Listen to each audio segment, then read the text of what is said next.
අද දවසේ top gainers ලා අතර compound අංකයකට ඉන්නවා 12.4% up 60.27යි price එක අපි බලමු recent එක මොකද කියලා මොහොතකින්.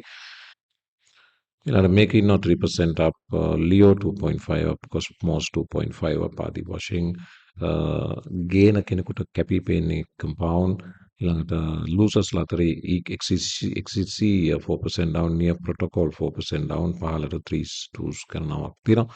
exact market එක sideways යන්නේ මේ වෙනකොටත් neutral market එකක් losers ලා gainers ලා සමව ඉන්න බව පේන තියෙනවා. මේ තියෙන්නේ bitcoin weekly chart එක. අපි ඉන්නේ 2023 ජූලි මාසේ. එතකොට මේ අවසාන මාස 6 ගත වෙන්නේ 2024ට. දකුණු පැත්තේ තියෙන උඩ ඉඳලා පහළට ඇඳපු yellow line එක පේනවා නම් ඒ තමයි 2024 ජැනුවරි. ඒතකොට 2024 ජැනුවරි ඉඳලා මාස 4කින් වගේ approximately ඊළඟ bitcoin halving එක සිද්ධ වීමට නියමිතයි. අපි දන්නවා සාමාන්‍යයෙන් bitcoin halving එකට මාස 6කට විතර ආසන්න කාලෙක ඉඳලා bitcoin price එක traditionally up වෙනවා උඩට. එතකොට halving එක එන්නේ අප්‍රේල්. එතකොට මාස 6ක් කියන්නේ at least නොවෙම්බර් වගේ ඉඳලා technically move විය යුතුයි price එක bitcoin වල උඩට. එතකොට CCA Binance එකේ කිව්වා bull run එක වෙන නිශ්චිත කාලවකවානුව විය යුත්තේ මෙන්න මේක කියලා මම කෝ කලින් වීඩියෝ එක අපි කතා කරනවා කියලා මේවා වීඩියෝ එකේ මෙතන CC කියනවා සාමාන්‍ය historical data බැලුවම CC ගේ වචනයෙන්ම කියනවා නම් the year after bitcoin halving is usually the bull year. The year after bitcoin halving. එතකොට bitcoin halving එක තියෙන අවුරුද්දට පස්සේ අවුරුද්ද තමයි usually bitcoin bull run එක එන්නේ. එතකොට දැන් මම මොහොතකට කලින් කිව්ව bitcoin halving එක තියෙන 2024 අප්‍රේල්. එතකොට real bull run එක start වෙන්නේ 2025 කියන කතාව තමයි CC කියන්නේ. මේක කලින් තිබ්බ Twitter space එකක ආපු Q&A එකකදී තිබු උත්තරයක් විදිහට තමයි මේ කතාව CC කිව්වේ. එතකොට bear market එක මෙතනින් අවසන් වුණත් bitcoin මේ අවුරුද්ද ඇතුළත already double ලැබිලා තියෙනවා price එක. මේ අවුරුද්ද ආරම්භයේ 15000 ගණන් තිබිලා දැන් 31000 දක්වා price එක ඇවිල්ලා තියෙනවා. එතකොට මේ අවුරුද්ද ඇතුළත විතර price එක 2x gain එකක් කරන් තියෙනවා already bitcoin. ඉදිරියේ 2024 වර්ෂයේ මොන ප්‍රශ්න තිබ්බත් SEC එක ස්පොට් bitcoin ETF එකකට approval එක දෙන chance එක ගොඩක් වැඩි. මොකද black rock වගේ ආයතන fidelity වගේ ආයතන මේ game එකේ දැන් ඉදිරියේම ඉන්න නිසා ඒක ඊට පස්සේ Coinbase ඉන්නවා ARK Invest වගේ අය ඉන්නවා. ඉතින් ඒ excitement එක આવුතින් bitcoin price එක පැහැදිලිවම ඉදිරියට යනවා. වගේම halving එක ඇතුළත bitcoin price එක up වීම සාමාන්‍ය සරල සංසිද්ධියක්. වගේම halving එකෙන් පස්සේ එන bull run එකත් සාමාන්‍ය සරල සංසිද්ධියක්. ඒකම තමයි CC මෙතන highlight කරන්නේ. ජූනි 28 වෙනිදා Coinbase එක දැන් Coinbase SEC ප්‍රශ්නයක් තියෙනවා දන්නවා. එතකොට ජූනි 28 Coinbase උත්තර බැන්දා දිස්ත්‍රික් උසාවියට. ඊයේ ජූලි 7 දවසේ SEC එක විසින් නැවත පිළිතුරු සැපයුවා. නැවත වතාවක් SEC කියනවා Coinbase was aware of securities law violations. එතකොට දිගින් දිගටම SEC මේ කතාව තමයි කියන්නේ මේ අවුරුදු 75ක් විතර පැරණි නීති පද්ධතියක් තියෙද්දි securities law සම්බන්ධයෙන් හොවි ටෙස්ට් එක කියලා රූල් එකක් තියෙද්දි Coinbase ඒගොල්ලන්ටම ආවෙනික ඒගොල්ලන්ගේම ඕන් රූල් එකක් හදාගෙන ඒගොල්ලන්ට ඕන විදිහට වැඩ කරගෙන ගියා.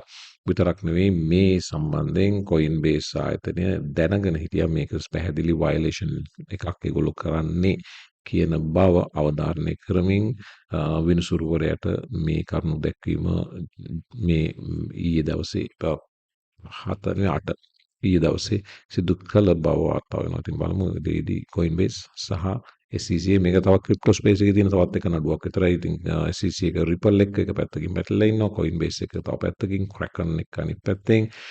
තව එකක් තිබෙන්නේ නේද Coinbase anyways SEC Binance එක අනිත් පැත්තට ඒ වගේ ආයතන ගණනාවක් එක ක්‍රිප්ටෝ වලට වටේටම පහර දෙන අතරේ Bitcoin price එක ලස්සනට තාමත් 30000 හෝල් කරන් ඉන්නවා. මොන ෆඩ් එක තිබ්බත් Binance එකට asset inflow එක ජූනි මාසේ නම් බලුවොත් තාමත් වැඩි වෙගෙන යන බව අපිට පේනවා. Binance මේ තියෙන total value lock defy ලාම පෙන්නනවා. ජූනි 12 වෙනිදා වෙනකොට total value lock තිබ්බේ බිලියන 55.7යි ජූනි 12 ඊට පස්සේ උඩට මේ ඉදිරියට එනකොට පැහැදිලිවම මේක බිලියන 59 60 මේ වෙනකොට 61.5 බව පෙන්වනවා. ඉතින් පැහැදිලිවම ඔයාලා අහලා තිබ්බ ප්‍රශ්නෙට උත්තරේ කස්ටමර් කොන්ෆිඩන්ස් එක බිඳ වැටලාද බයිනෑන්ස් සම්බන්ධයෙන් කියන එකට කියන්න තියෙන්නේ දැනට තාම එහෙම දෙයක් නැහැ. නමුත් අවබෝධාණයෙන් ඉන්න හැකි ඔයාගේ කොයින්ස් තියෙනවා නම් RBI wallets වලට දාගන්න centralized exchanges මොකකවත් සාමාන්‍යයෙන් තියන්න එපා. ඔයා ට්‍රේඩ් කරනවා නම් day trade කරනවා නම් ඒ ෆන්ඩ්ස් ප්‍රමාණය වගේ තියාගන්න එක විතරයි. මම නම් කියන්නේ ඉතුරු ඒවා ඔයාගේ wallets වල තිබිය යුතුයි. not your key, not your money, not your coin බව මතක තියාගන්න. එතනින් අපි එමු මෙන්න මේ කතාවට එල් සැල්වඩෝරය පැත්තට. Salvadoran teenager becomes Bitcoin teacher no longer earning $6 a day. එතකොට සැල්වඩෝරියන් දන්නවා කරන්සි එක ඩොලර් එකමයි. මේ දවසට ඩොලර් 6ක් වැටුපාක් උපයපු මේ තරුණයා මේ වෙනකොට විශ්වවිද්‍යාලවල ඉස්කෝලවල බිට්කොයින් උගන්වනවා. විශ්වවිද්‍යාල මහාචාර්යවරුන්ට පවා බිට්කොයින් සම්බන්ධයෙන් දැනුම ලබා දෙන ගුරුවරෙක් බව වාර්තා වෙනවා එල් සැල්වඩෝරේ. ටෝටලි කතන්දරේ උඩු යටිකුරු වෙන බව පේනවා. මේකේ ඡායාරූප කීපයක්ම තිබ්බා. මේ තියෙන්නේ එවැනි ඡායාරූප. ඒ කියන්නේ එල් සැල්වඩෝරේ පාසල් සිසුන් බිට්කොයින් සම්බන්ධ අධ්‍යාපනය ලබන අවස්ථාව. මේකට ඒගොල්ලෝ කියන්නේ බිට්කොයින් ඩිප්ලෝමා එක කියලා. මේ කතාවේ කියවෙන 18 හැවිරිදි ජෙරාල්ඩෝ මොරන් නොත් අර බිට්කොයින් ඩිප්ලෝමා එක අරන් තියෙනවා වගේම තවත් පහළ මම දැක්ක තවත් මෙවැනි වූ එල් සැල්වඩෝරේ තනිකර බිට්කොයින් නේෂන් එකක් වේගෙන යනවා. විශ්වවිද්‍යාල පාසල්වල මේ අධ්‍යාපනය පැහැදිලිවම already introduce කරන්න පටන් ගන්න තියෙනවා. young crowd එක තමයි bitcoin expertලා young crowd එක නියෝජනය කරන අය විශ්වවිද්‍යාලවල සහ පාසල්වල අනිකුත් තරුණ දරුවන්ට මේ knowledge එක බෙදමින් ඉන්න බව. ඉදිරි ජෙනරේෂන් දෙකක් ගියාම ලෝකේ bitcoin පැත්තට නැඹුරු වේගෙන වැඩියෙන් adoption එක BlackRock වගේ ආයතන bitcoin adopt කරාට පස්සේ ලෝකේ bitcoin වලට පරිවර්තනය වෙනකොට එල් සැල්වඩෝරේ ඉන්න තැන ඕගලන්ට හිතා ගන්න පුළුවන්. ඉතින් මේ විප්ලවය already එල් සැල්වඩෝරේ වෙනවා.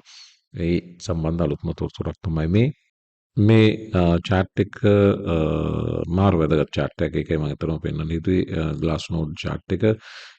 මේකේ black line එක bitcoin price එක total red candles වලින් පෙන්නන්නේ bitcoin වල year over year supply change එක Asian region එකේ. ඊළඟ blue candles වලින් පෙන්නන්නේ bitcoin වල year over year supply change එක US වල. right. එතකොට අපිට දකුණු පැත්තටදී පැහැදිලිව පේනවා මේ red candles වල යම් drop වීමක් පෙන්නනවා.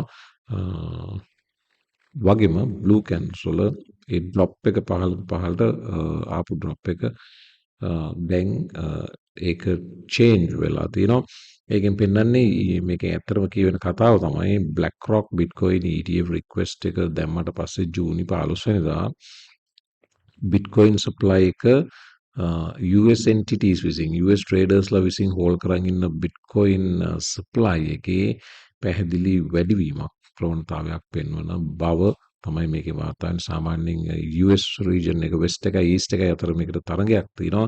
ඒතකොට west එක east එක අභිබවා මේ සිද්ධියත් එක්ක Bitcoin accumulate කරන්න පටන් ගන්න තියෙනවා කියන කතාව තමයි මෙතන සරලව පැහැදිලි කරන්නේ. ඉතින් මේක වැදගත් chart එකක්. ඉදිරියේදී ආසියාව අභිබවා නැවත මේ කිරුළ US region එක ගන්න වුණත් මේ ප්‍රවණතාවය ඉදිරියේදී සමත් විය හැකි බව තමයි Glassnode කියන්නේ.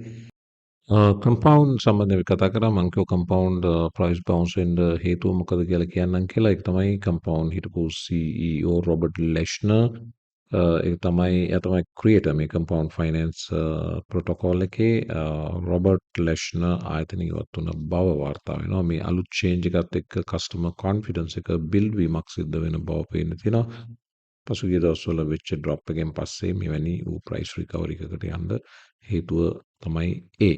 ඉතින් ඒ තමයි කම්පවුන්ඩ් අද දවසේ ලීඩින් ගේනර්. මේ මොහොත වෙනකොටත් ලීඩින් ගේනර් 13.3% up බව දැන් 11.9 up බව පෙන්වනවා.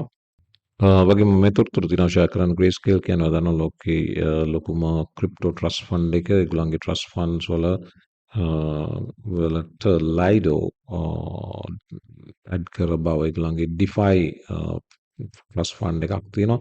ඒ DeFi ට්‍රස් ෆන්ඩ් එකේ තවත් එක ටෝකන් එකක් විදිහට Lido ඇඩ් කළ බව මේක ඇත්තටම increasing liquid staking වලට institutions වල තියෙන increasing interest එක පෙන්වන සිද්ධියක් බව තමයි වාර්තා කරන්නේ මාධ්‍ය. ඉතින් එහෙමනම් මම වීඩියෝ කමාර කරන්නම්. අපි ගොඩක් දේවල් අද දවසේ කතා කරා. වීඩියෝස් දෙකක් අද දවසේ වලට ලැබෙනවා. ඉතින් වීඩියෝස් දෙකම බලන්න, වීඩියෝස් වලට ලයික් කරන්න, කමෙන්ට්ස් දාන්න. ඉතින් තාමත් මම මොබයිල් ට්‍රේඩින් ස්ටේෂන් එකකින් තමයි වැඩ කරගෙන යන්නේ. නමුත් අපිට නොඅඩුව මම උත්සාහ කරනවා සාමාන්‍ය පරිදි සුපුරුදු තොරතුරු ටික ඔයාලට ලබා දෙන්න. ඉතින් ප්‍රයිස් එක බිට්කොයින් වල 30159 බදාදා CPI numbers. ඉතින් බලමු ඉරිදින 3 ඇතුළත මොනවා වේවිද කියලා. අද ඉරිදා දිනය දැනට මෙන්න මෙවැනි වූ බොහොම දියාරු නැත්නම් නිද්‍රාශීලී මාකට් එකක් තමයි තියෙන්නේ. ඉන්ට්‍රස්ට් අය ජොයින් වෙන්න Patreon එකට ලින්ක් එක තියෙනවා YouTube video description box එකේ. මේකට සම්බන්ධ වෙ හැකි ලින්ක් එක හරහා ඇවිල්ලා ක්‍රෙඩිට් කාඩ් සහ PayPal පමණයි Binance එකකින්වත් වෙන exchange එකකින් USDT වලින් pay කළ නොහැකි බවත් සලකන්න. එවන හැම වෙලාවෙම අලුත් වීඩියෝ එකක් සුබ දවසක්.